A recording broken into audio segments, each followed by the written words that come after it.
অবিশ্বাস্য একটা দিনের সাক্ষী আজকে আমি হতে চলেছি। আমি সকাল থেকে এটার জন্য একদমই রেডি ছিলাম না।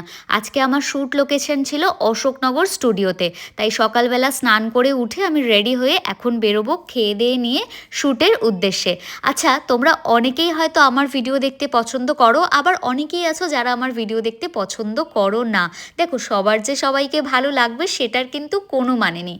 আর এটা নিয়ে আমার কোনো আক্ষেপও নেই, কারণ ছোটবেলা থেকেই এই জিনিসটা খুব ভালো করে বুঝে গেছি যে তুমি সবার কাছে ভালো হতে পারবে না। তাই কারোর তোয়াক্কা না করে একটাই জীবন পেয়েছো, তাই নিজের যেটা ইচ্ছা সেটাই করো। আজকে শুটে গিয়ে যে দিদির সাথে আমার শুট ছিল তারই একটা স্টুডেন্ট আমার ভিডিও দেখে, মানে তুহি, ওর নাম হচ্ছে তুহি।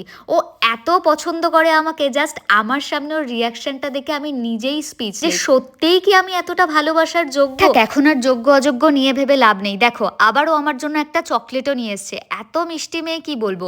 ও তোমাদের তো ভুলেই গেছি বলতে, আজ আমার রিয়াদির সাথে শ্যুট ছিল।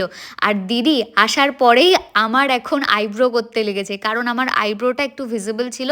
দিদি কিন্তু মানে মাল্টি ট্যালেন্টেড বলা যেতে পারে, আর দিদির হাতের কাজ অসম্ভব সুন্দর। সেটা তোমরা নেক্সট ব্লগ দেখলেই বুঝতে পারবে। আমি একটা পার্টে সবটা কভার করতে পারছি না।